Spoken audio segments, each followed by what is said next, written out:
As I have emailed you all, I'm providing a video for you to understand what it is I need you to take notes on concerning the introductory paragraph.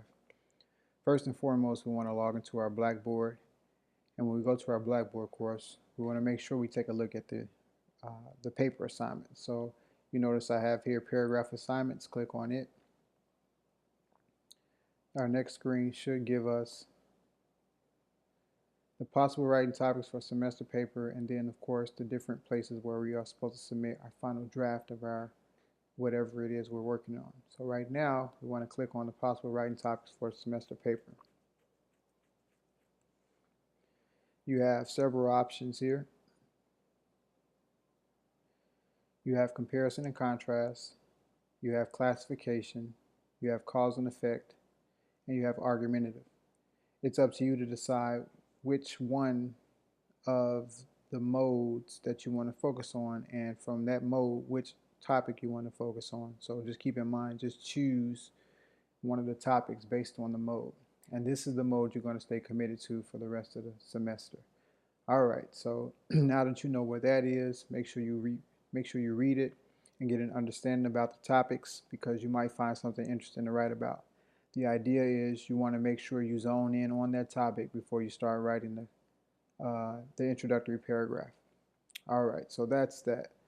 Now I'm going to go over here to Microsoft Word because I want to show some things to you concerning what I'm expecting. I'm going to magnify this just in case. All right, so when we're dealing with introductory paragraphs,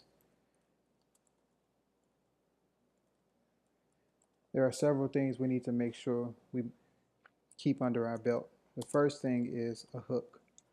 Now, many of us know this to be the attention grabber,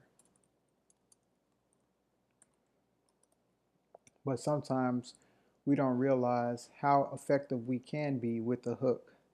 Uh, some of us start with, some type of philosophical statement.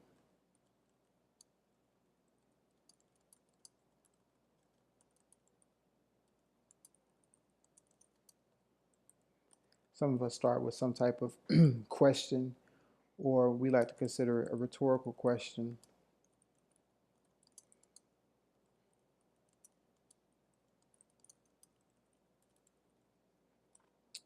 Some of us like to start with facts.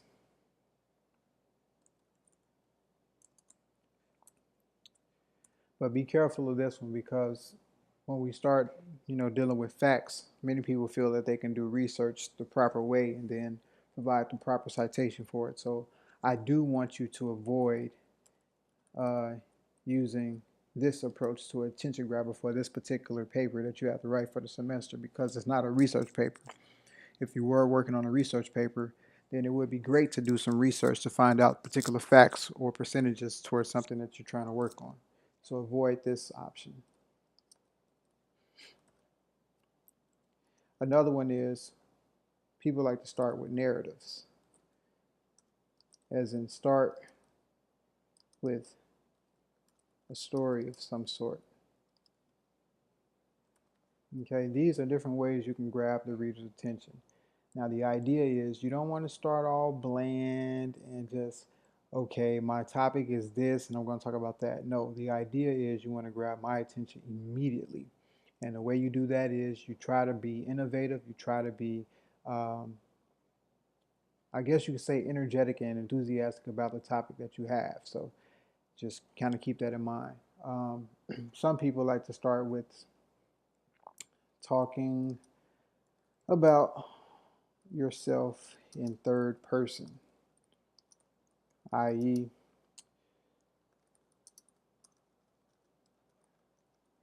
when Norman was a teenager, no one could tell Norman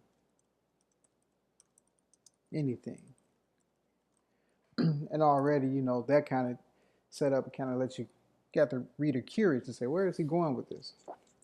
So we have that taken care of. Once you come from the hook, because think about it like this, the hook can last from one sentence to about 3 sentences. Overall, whenever you come out of the hook, you need supporting sentences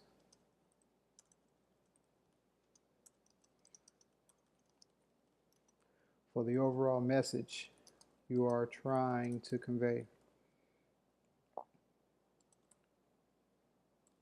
The message is derived, or the message may be found from my having to read the hook. All right. The other thing is, once you come from those supporting sentences, you want to try to transition into the true argument at hand. Once you make that transition, you then provide a thesis statement. Now, there are several thesis statements that you can, make use of, but the ones that I'm familiar with is called a closed thesis statement. And this one provides the overall agenda of the essay that includes a list of things you are going to discuss.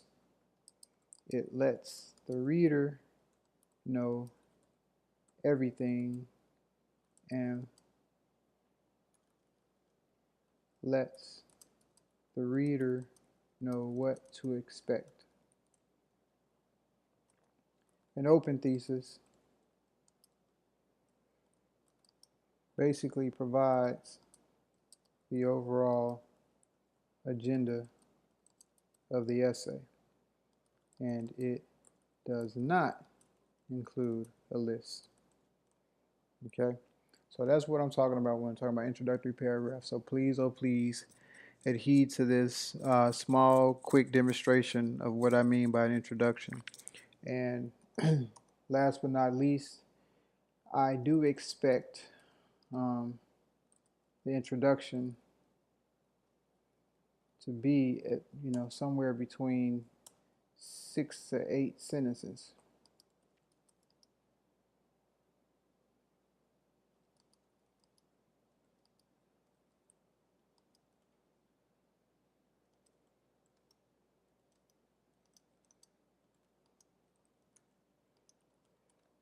All right, so kind of keep that in mind. So again, introduction should have a hook. It should have supporting sentences. You should make a transition somewhere because you gotta make this flow. You just can't throw it in and make it sound like a collage of some sort. You need a thesis statement. Okay, so keep that in mind. All right, so overall, that's the nuts and bolts of what I want you to understand dealing with the introductory paragraph. Now I want you to spend time to develop your introductory paragraph so that way when we meet on Thursday, there will be no ifs, ands, or buts about it. We'll be ready to peer critique and we'll be ready to go. All right then, see you all on Thursday.